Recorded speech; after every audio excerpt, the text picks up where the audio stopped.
Okay, so welcome you all to the 6th webinar. This is the final webinar of the first cycle of webinars of Breathing Project. I want to welcome you all, and I want also to welcome Professor Joana Ferreira from University of Aveiro, that is going to be with us today, and also Professor Bruno Palley, that is from the University of Porto. They are today our guest invited speakers. So we are pleased to listen to them and to, in order for them to share with us some concerning issues related with air quality and health issues. Okay, so I'm going to pass the word to Sandra, that is going to present the first invited speaker. Sandra, please. Okay, thank you, Cristina. Now I'm going to present Bruno Palley. That is going to be our first speaker. Bruno Palley is a civil engineer and a machine learning researcher with experience working in large building construction companies. Currently, he is doing his PhD in civil engineering at University of Porto and works as a research assistant at the Center for Power and Energy Systems at INESC. His research is focused on machine learning and digital twins for smart buildings. His role involves contributing to cutting-edge research and innovation in this field. Please, Bruno, you can start your presentation. Let's share my screen here, just a moment.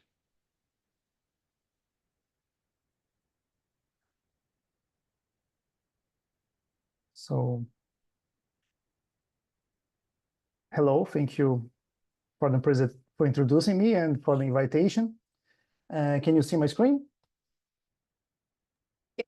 Yes. Yes, okay. So today we're going to talk about digital twins and machine learning for building management in smart cities. And we'll try to answer some questions. What is a smart city? What is a digital twin? What technologies are involved in this process? What is machine learning and how is inserted in this context? What is the contribution of smart building in the smart city context? And finally, how can digital twins and machine learning be used for better management in smart buildings? We will address each of these questions during today's presentation, and we will try to present some general concepts. Furthermore, at the end, I will present some examples of digital twins, of smart cities, and some applications. To answer these questions, we will cover the following topics in this presentation. Introduction and context first, smart city, technologies and tools, digital twins, smart buildings, some examples of digital twins of smart cities, and finally, the main conclusions of this presentation. So, introduction and context. First of all, let's talk about the importance of cities. So, people from rural areas are increasingly moving to urban areas, and we have this population growth forecast of almost 10 billion people by 2050. Consequently, adaptation is needed to manage resources better and improve sustainability, avoiding the lack of resources or other bottlenecks due to the city population growth. At the same time, nowadays, many things have changed and new technologies and types of communication information have emerged. As shown here, the evolution of digitalization has gone through 4 progressive stages until we reach cyber-physical integration. So after the entering the 21st century, we have the new IT. So we have IoT, cloud computing, big data, and artificial intelligence. And this makes possible to converge the physical and the virtual worlds progressively. So we have more technologies, and consequently, we have more data available. The big question here is, what can we do with it? What can we do with this? Well, for instance, all this increase in available data has made the idea of smart city possible. But after all, what is smart city? Actually, we don't have a single definition for smart city. The term smart city was used for the first time in the 90s. At that time, the idea was to create new directions for using the new ICTs, information and communication technologies, in the dynamics of the city. And since then, many things have changed, and new technologies and types of communication information have emerged. However, the term smart city is used without a definition agreement. Perhaps the construction of single conceptual framework is still in progress and needs studies and research to find the best formula, which leads to some misunderstandings about what is really smart. Despite this, analyzing different definitions, it's possible to conclude some similar concepts and main ideas of smart cities. More than that, we can check keywords with the same ideas, even in different definitions, even with other terms. For instance, we have here in light blue, information and communication. We have in red, technology and high tech. In pink, citizens and people. In yellow, words such efficiency and wise management. Anyway, we can check the main ideas and try to close a circle of keywords. So let's try to do that here. So first, we have new technologies.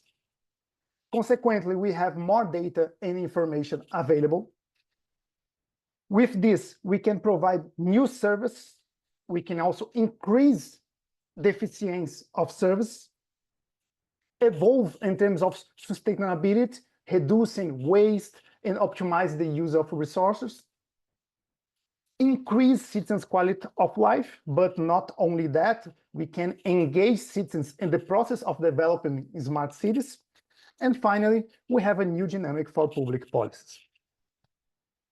But what technologies and process are we talking about here? So the IoT, Internet of Things, is fundamental to this idea of linking digital twins, smart buildings, and smart cities. This slide illustrates the idea of connecting service through IoT. So the proliferation of IoT devices is universally impacted the core of daily life, the communication sector, healthcare, transportation, manufacturing, and buildings. Furthermore, nowadays, the number of IoT devices is increasing exponentially. So predictions point that will be 75 billion things given information in IoT for the next year. Thinking more broadly, in a smart city, IoT will link the flow of information in all fields of urban life, such as smart transportation, smart healthcare, smart homes, and smart buildings. Well, a smart process is based on used artificial intelligence. And the over-definition of AI dates back to the late 50s with this concept of create intelligent systems. Recently, artificial intelligence has become more and more popular, so you must have heard about ChatGPT and other applications. In fact, AI is the first topic of interest in data analytics. What about machine learning? Is the same thing as AI? So in fact, machine learning is a subsection of AI. It's artificial intelligence technique that has grown in different applications. Machine learning consists in finding patterns in order to collect return relevant answers to the problem at hand. The idea is to analyze the data autonomously. So we can say that is a set of tools for making inferences and predictions from data. And how can I connect these dots? So the IoT is vital for inputting data from the physical environment. After that, machine learning can process this data, resulting in feedback to the digital twin as shown here. So this circle of real-time response improves the process of management in different fields. Furthermore, as shown in this schematic, there are levels of machine learning analysis and feedback. So the highest level will provide a long-term feedback, On the other hand, IoT integrates with the lowest level of data analysis, and machine learning will provide a short-term feedback and real-time operation to provide faster information to the stakeholders. But what is a digital twin? Digital twins are some of the developments of the fourth industrial revolution, also known as Industry 4.0, and are already more common in the manufacturing sector. Here is a brief story with milestone dates. So we can see how the idea of digital twins is relatively recent. We initially have a similar idea being created by Michael Greaves, also known by many as the father of the digital twin. But it was only later, when Michael Greaves was working as consultant at NASA, that the term digital twin first appeared. Like Smart City, we also have several definitions of digital twins. However, as you may have noticed from the brief history, two definitions are widely accepted and can be highlighted here. So we have the NASA definition and Michael Greaves' definition. Or, in a more summarized way, still by Michael Greaves, a virtual digital equivalent to a physical product. As a matter of fact, as shown here, we can define the main components of digital twin, and can be defined as the physical components in gray here, the virtual models in blue, and the data that connect both. So the digital twin promotes the circle of information in a continuous loop, sending data, quickly bringing raw data from the physical world, and in the virtual interface, processing this data, analyze it, applying machine learning techniques, promoting discoveries, and return more accurate and refined data to the real world in order to improve management process. And the process of digital twins can be seen in stages of evolution, starting from the more representative model to the analytical deepening with the application of AI, and finally, the engage of the end users in the process. And like we said, digital twin is potentially applicable for many fields where it involves the mapping, fusion, and coevolution between the physical and the virtual spaces. An example of digital twin that can be present is energy consumption. So with the IoT devices in home, it's possible to extract more data and information from the consumption of each appliance, for example. Additionally, with a digital twin, it's possible to simulate scenarios of appliance changes or even changes in the behavior of home users to optimize electricity use and reduce waste consumption. Likewise, feedback from the digital twin can reduce users' energy bills. Thinking more broadly, the energy supply can also rely on its digital twin in order to optimize production and supply process. But what about smart buildings? Firstly, we already talked about the growing importance of cities. However, inside cities, buildings are critical drivers, both in terms of energy consumption as in the aspect of carbon emissions as well. Typically, the development of digital twins for buildings is related to this sum of factors. So first, we have a BIM model, building information modeling with 3D design. Second, we have real-time sensors to acquire data. And finally, we have data integration and machine learning applied to this. This sum results in a digital twin of the building capable of supporting the building management in different aspects, such as maintenance, operation, or potential system improvement. But what about historic or old buildings, which do not have BIM models previously prepared in the design phase? Well, it's noteworthy that not all target buildings have BIM models, particularly those built in before the occurrence of the BIM. In this sense, solutions have been developed to overcome this limitation. By generation as built BIM models for existing buildings, for example, the solution can start with the scanning process of the target building. So we can define the first component, which can be called scan to BIM. is related to the survey process of the geometry of the building. This is done using a laser scanning, like this one in the picture, for example, which results in point cloud models like the example shown here. The point cloud models are subsequently processed and sent to BIM modeling software, where they are used as reference for modeling. Here, it's important to emphasize the level of detail information of the models to be used must depend on the purpose of the digital twin. Next, it's possible to install sensors in the spaces and indicate the respective positions in the BIM model. Afterward, we have a representative digital twin to monitor the conditions of the spaces and extract real data, such as temperature, relative humidity, carbon emissions, energy consumption, and others. Furthermore, it's possible to create visualizations like the heat map represented here in this slide. In fact, it's possible to use several tools or software in order to develop this type of visualization. Here, we see one of the most famous used, Revit from Autodesk. Here is another example that demonstrates historical sensor data linked to a BIM model and visualized in the web application.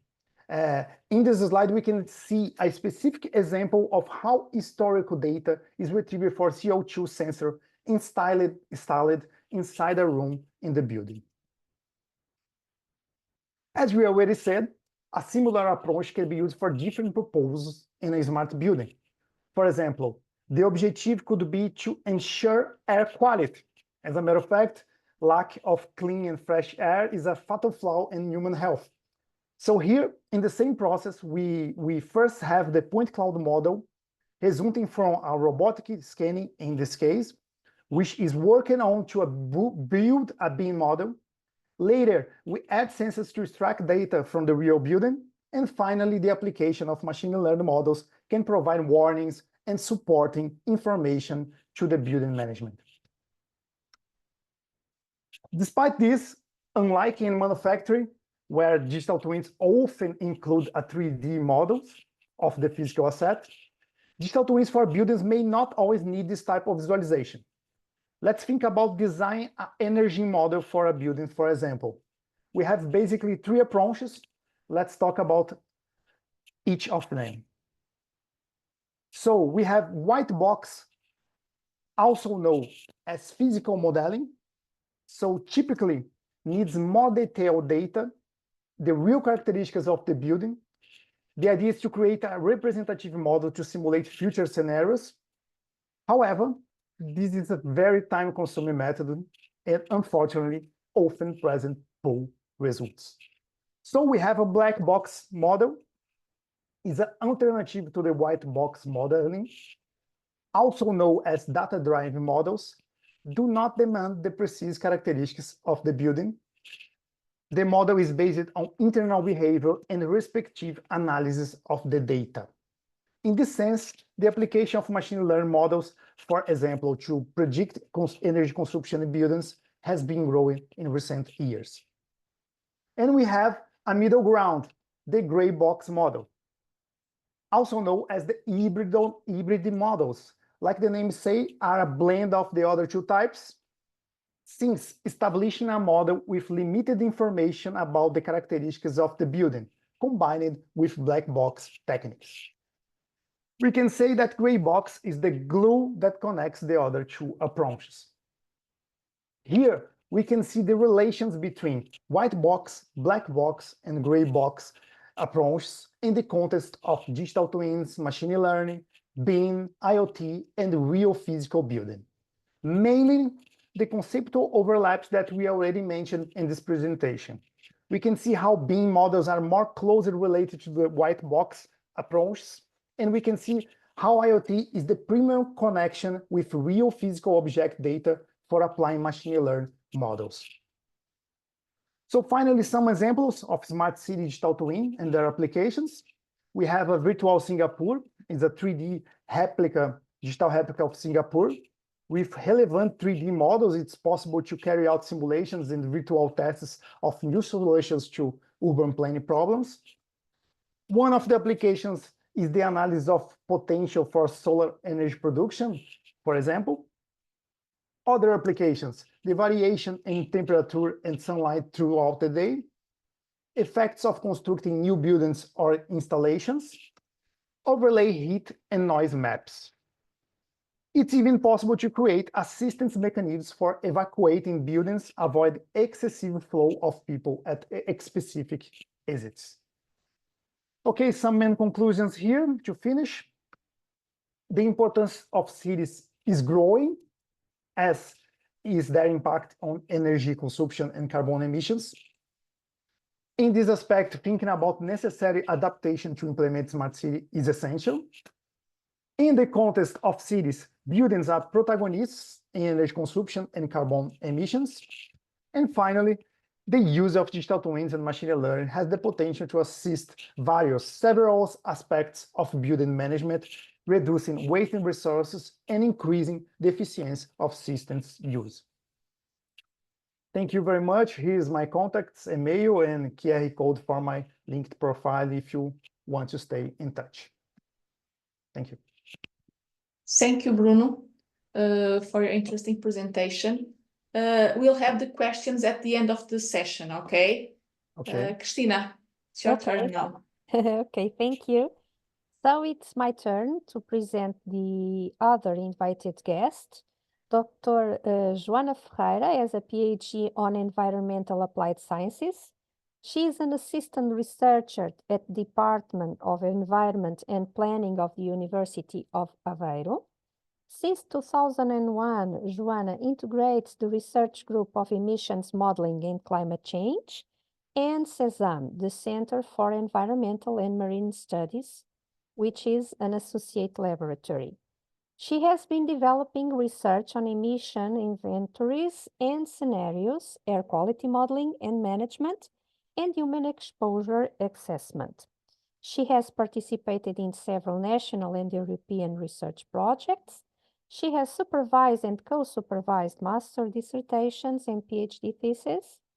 Her publication records include more than 80 papers in peer-reviewed journals. Sorry for that, Joana. Please, you can start your presentation. Thank you for being present here. Okay, thank you very much for this kind invitation from a friend and a colleague. Yeah. So it's a pleasure to be here with you. And so, as Cristina just mentioned, I come from the University of Aveiro. And I'll present you some of the work that we are doing in the field of air quality and health, which is kind of related to the project that you are coordinating and participating in. And our group, our research group that Cristina introduced, is mainly focused on the application of modeling tools. And that's what I will be focused on. So I hope you're seeing my screen, right? Yes. Yeah. Yes. And it's changing now. So I'll start by giving you more or less the scope of our research group and in general, any research group on air quality modeling. So we focus on emissions of air pollutants and air quality modeling for different spatial scales, from regional to local scale. And with different aims and different cross-sectorial areas, like air quality management, as we do the air quality forecast for Portugal. I don't know if you are aware of that, but as well as we have the meteorological forecast every day, we also have the air quality forecast. See if tomorrow we should go out, or if it could be a bit dangerous if we suffered from any respiratory disease. Another topic is climate change. And for that, we actually use models, and I'll explain you later how. Other topic is risks, for example, fires and dust events from North Africa. And we do this health impact assessment and cost-benefit analysis, which I will focus my presentation on. How we do that? Usually the research community follow this chain of events from emissions and emission sources of air pollution, passing through air quality, human exposure, the physical impacts, the actual health effects, and an economic evaluation of these health effects. Starting from the air quality assessment, I'll give you some examples of how we apply models for. And I'll start by explaining, if you are not completely aware of it, what is an air quality model. So in the real case, we have emissions being released into the atmosphere, and these pollutants, once in the atmosphere, they suffer transport and dispersion according to meteorological conditions, and they may suffer chemical reactions.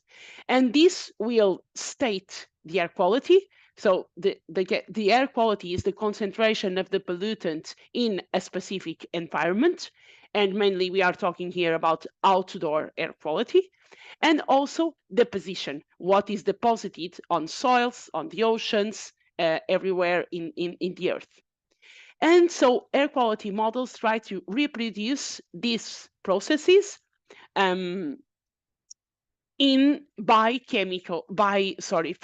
mathematical functions. Or if we are talking of physical modeling, which we also do, doing some experiments, for example, in a wind tunnel, which we also have here at university, and we use for physical modeling. Also, and since the previous colleague talked about artificial intelligence, we also used artificial neural networks as a tool to simulate air quality, as a really powerful tool. So the models that I will focus on today are mainly dispersion and chemical transport models that need as inputs the emissions, meteorology, topography, the land use of the area, and what they consider chemical mechanisms, physical process, numerical methods to estimate the concentration of air pollutants on a specific space, area, and over time. So after knowing what is an air quality model, you may guess how it is useful to. It is mainly useful to assess some situation that will occur in the future, assess some effectiveness of an emission reduction strategy, assessing different contributions of different emission sources, and so on and so on.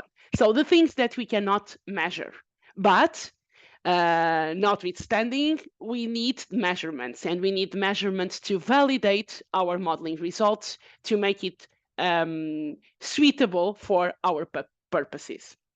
So the first example, as I said, we have every day the air quality forecasts for Portugal, and it is available. Although if you access to the website today, it is not properly operating. We had a problem in our system, which sometimes happens, but usually we have this air quality forecast as a service for the National Environmental Protection Environmental Agency.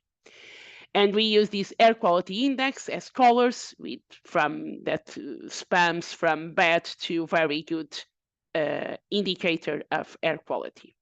Another example, the study of Saharan dust events and how they affect the Iberian Peninsula and Portugal more specifically. And you see this image. The left image is a satellite image, but the right one is a model simulation of a dust transport. Then also another example, forest fires, and all of us are aware of the forest fires occurred in Portugal in 2017. And we also study how this influences air quality. We have measurements, but in some specific points. With the modeling, what the models can give us is more extent of the effect in space. So what you see here is a simulation for a given day in October 2017.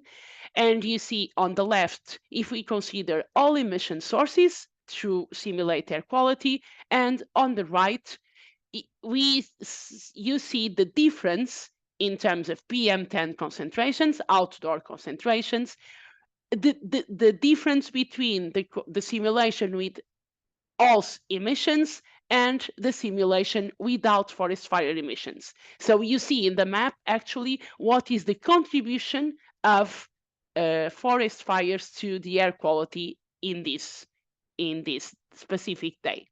And if I tell you that the limit value imposed by the European legislation is 50, you see how big is the area where this limit value was exceeded. This was performed in the scope of a national project called Smoke Storm, and we have other projects for focusing on forest fires. Another example, climate change. And another project has focused on these impacts of climate change, Clare City, and we currently have a new one, but results are not published yet. So in this case, we were focusing in the Aveiro region, and we studied the meteorology, reference, future, and the difference. And what you see in the map is the difference between future and reference for temperature and precipitation in the Aveiro region. And then we studied the impacts on air quality. And just as an example, for PM10 and PM2.5, what we saw that, and we compare these results with the European legislation and also the World Health Organization guidelines from 2021.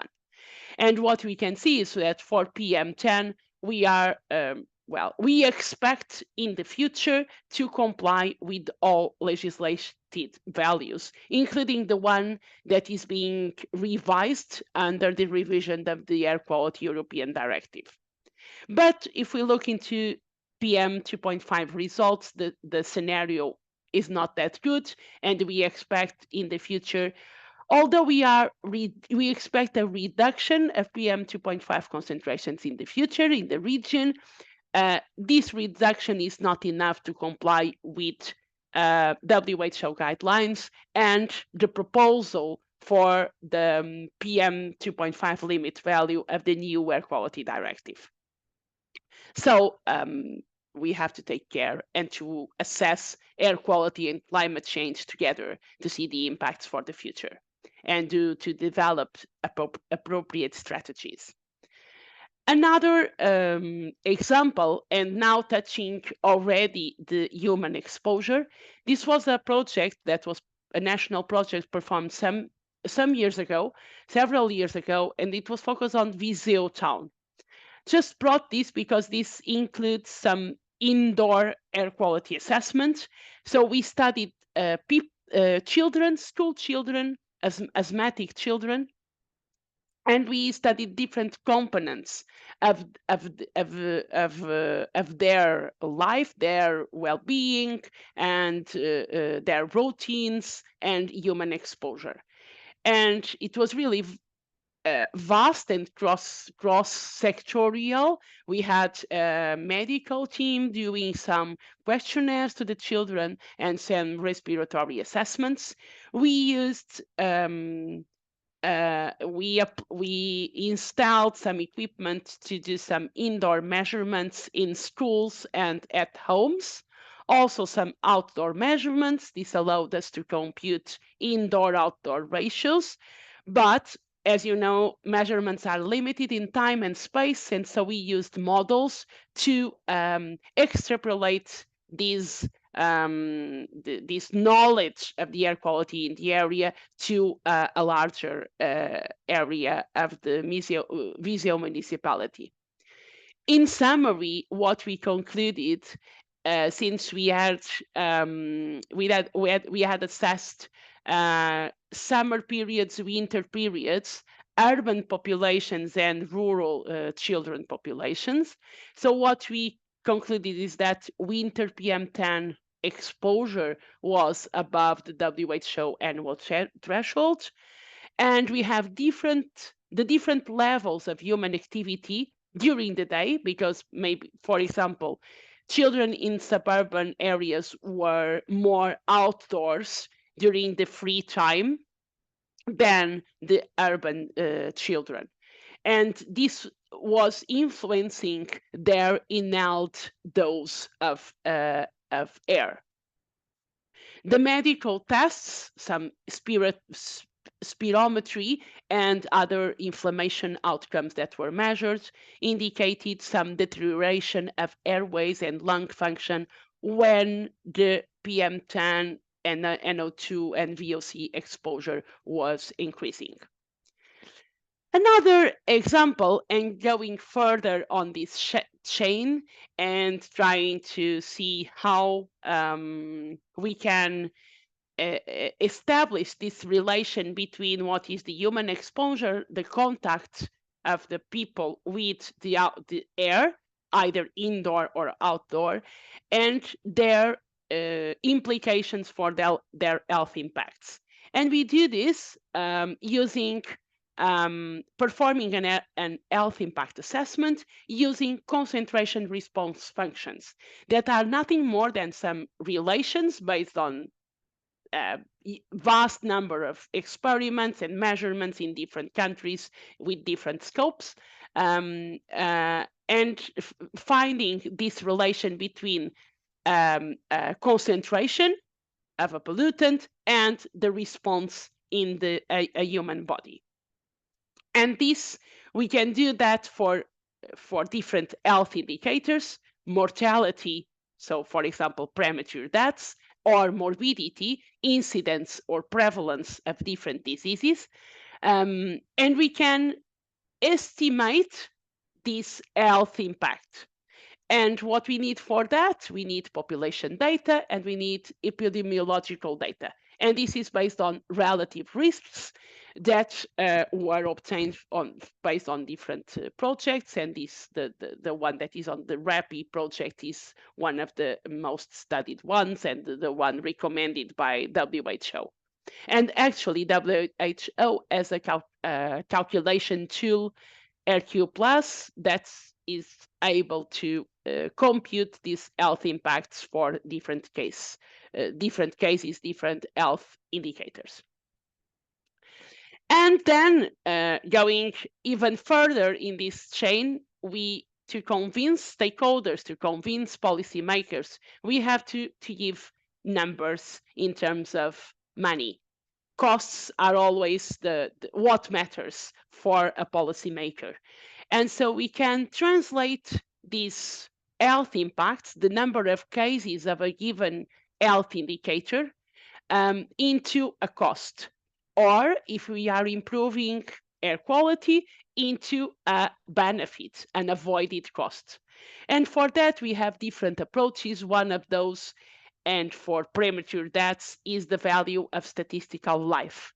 It's a statistical value based on the different realities of different countries. Should be country specific or region specific as much as possible. And it includes the costs related to healthcare, the cost is related to net loss of productivity, and several other aspects that I will not detail in this presentation. Just to give you an example, it's an academic one, but can be translated into the real world easily. Emission reduction strategies. To evaluate the effectiveness of emission reduction strategies, we do this full chain, and we do this integrated assessment modeling. And how do we do that? We start with the emissions, and of course we have to use a model to simulate air quality, because we are imagining a future scenario, a possible emission reduction scenario to improve air quality. And so we apply models for a reference situation, the current situation, and the future situation with these emission reduction measures. Then we calculate health impacts and the respective avoided costs. And to do a cost-benefit analysis, we need to know how much would cost to implement this emission reduction measure that we are studying. And this is called implementation cost or internal cost. Then, if we balance both costs, we do this cost-benefit analysis. Nothing better than an example or a couple of examples.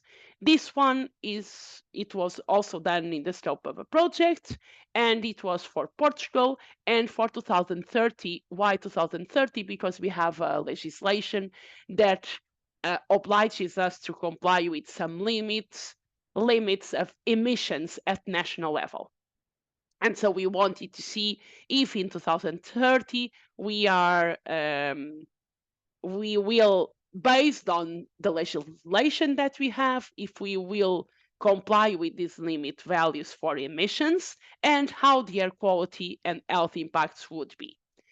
And so what we calculated, the number of cases for mortality due to different pollutants, for morbidity, and the costs. And this was for the current situation and the future scenario.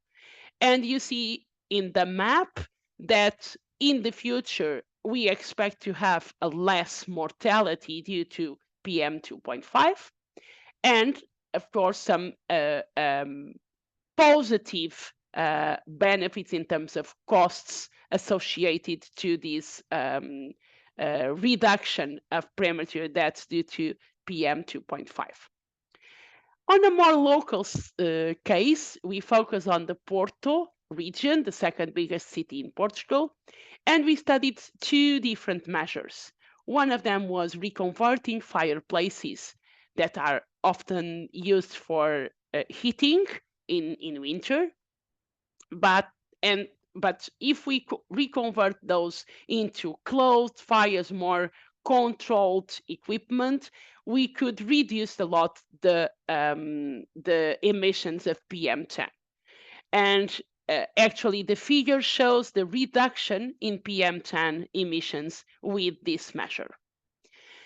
Another measure was the one that we called hybrid vehicles, and it consisted of converting 10% of fuel and diesel cars into hybrid vehicles.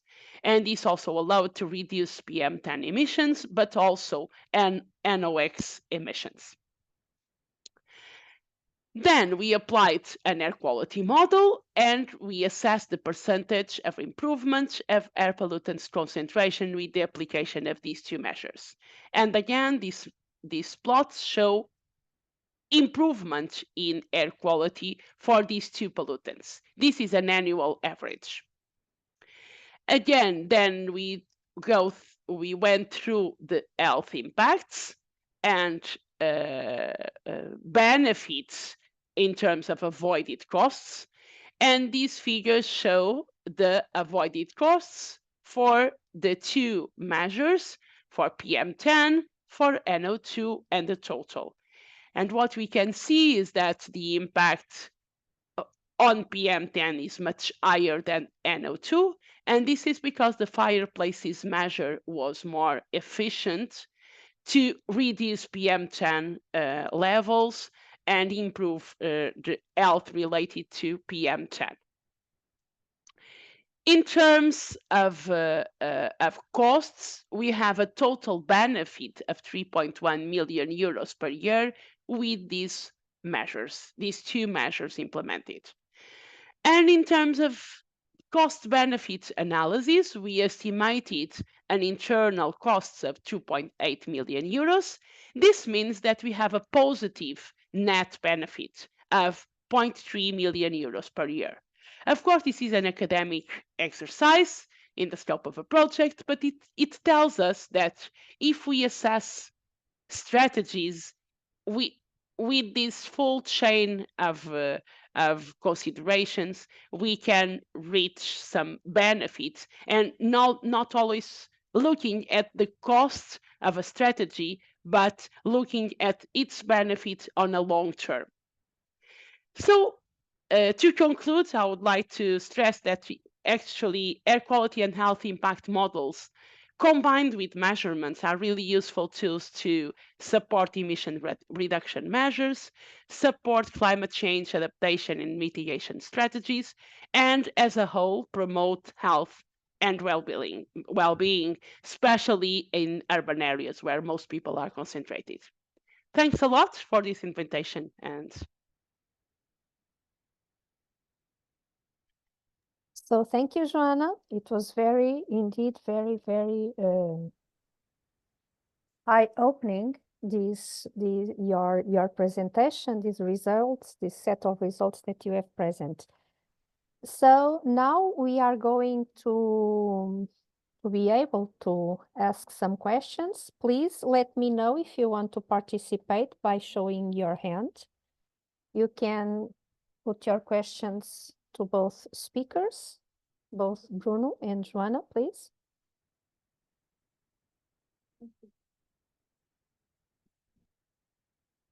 Okay, actually, I have a question for Joanna because I thought it was very interesting for you to show us that with some measurements, we will be able to reduce the mortality derived from PM 2.5. Did I understood correctly? with some measures, yes, yeah. Actually, we can do. You mean measures, right? Yes. Or measurements? Yes. Yeah, measures. Yes. Yeah, actually, we can do a lot to reduce PM 2.5 emissions. I mean, mainly PM 2.5 and PM 10.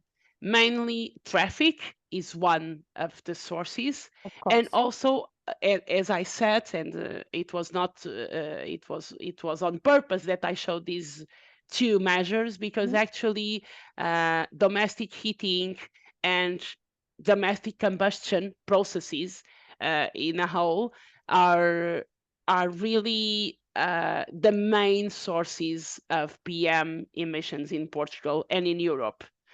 So we really need to, I mean, if we if we want to achieve these really strict guidelines that we have from the WHO, which is for protection of our lives, of course, we really need to take action, and we really need to improve our way of circulating and commuting, and actually reduce road transport, make it more efficient in a way. So there are several measures that we can do. It's not just maybe commuting and using a private car with full low and not just just the driver on it.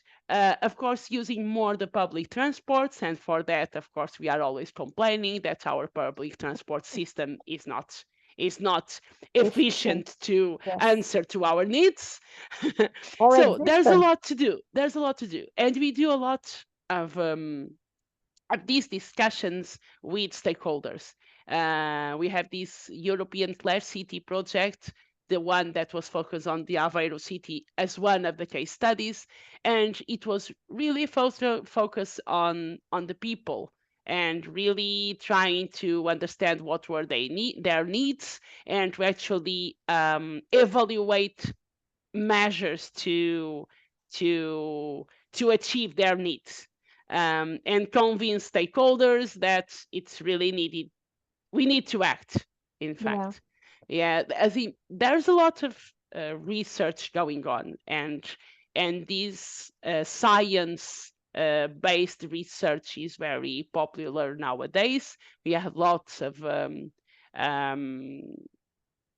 this science communication. It's really important to engage the populations and the stakeholders. So we have a lot to do. Yes. In terms of traffic, also in terms of our houses. I mean, we know we know what to do. I guess we know all what to do. Of course, it's difficult. We are Yes, accommodated with our from financial viewpoint. yes. Sometimes Yeah, it's not easy to repurpose of course. our households. Yes, basically.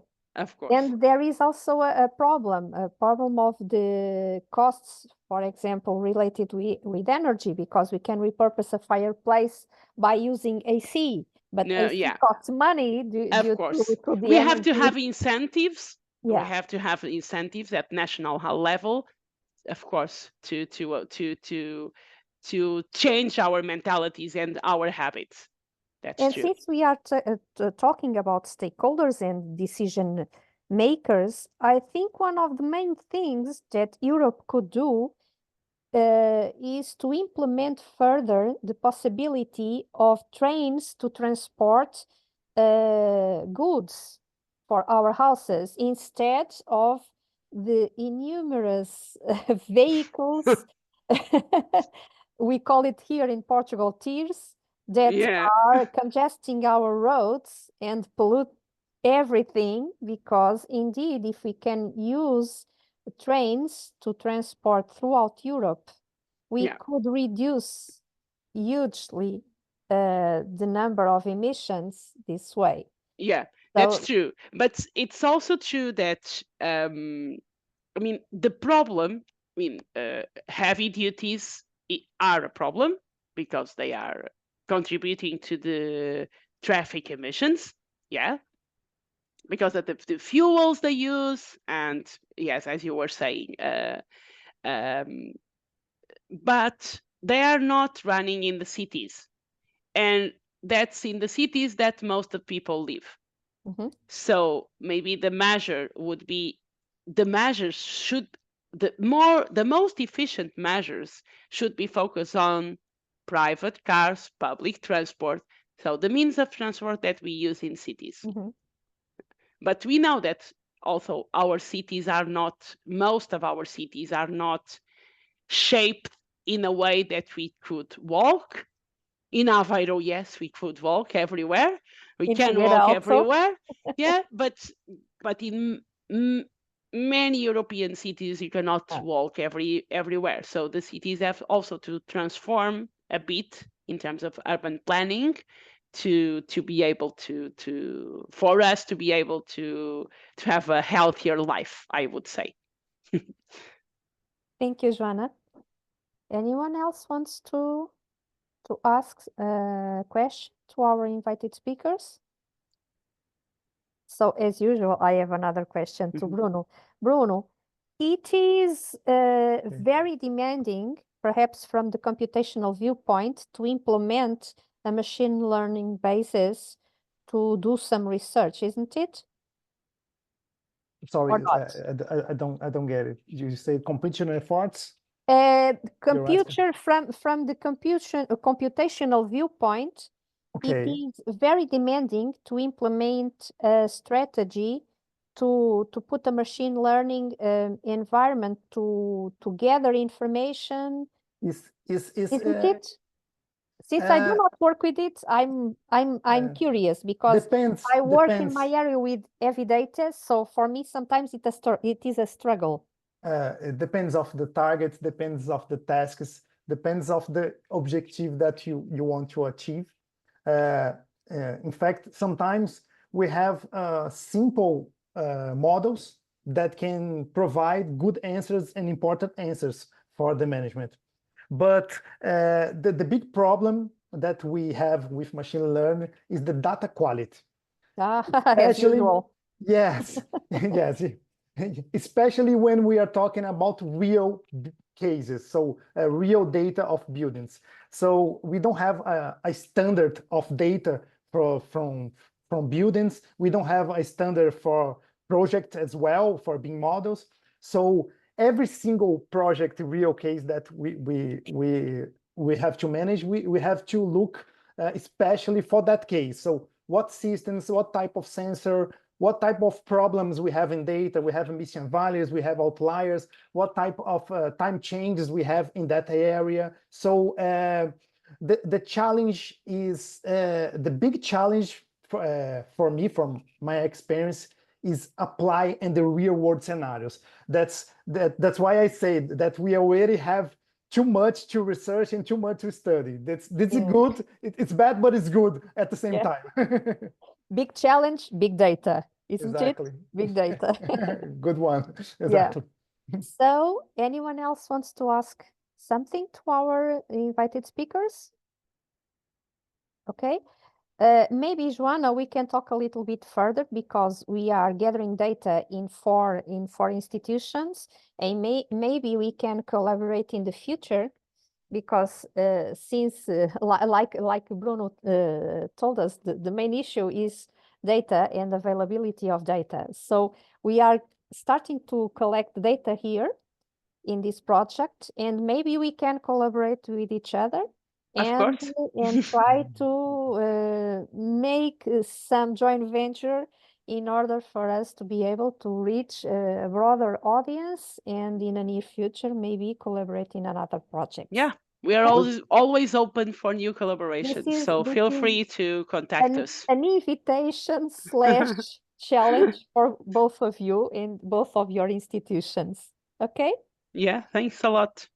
So anyone else wants to ask something to our guests? No? Okay, so I want to thank you both for being present here, and I want also to thank all the researchers involved in this webinar, and hopefully in the next cycle that is going to begin in the middle of more or less October in this year, in the civil year, we can join again and discuss a little bit further now with some results from our breathing project. Okay, so I want to thank you all once again. And Sandra, I do not know if you want to state something. Sorry, I was muted. No, just to thank all our guest speakers and all the people presented here.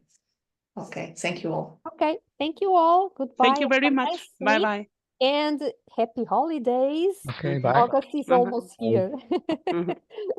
Thank you all once again. Bye-bye. Thank you. Bye-bye. Bye-bye. Bye-bye. Excuse me.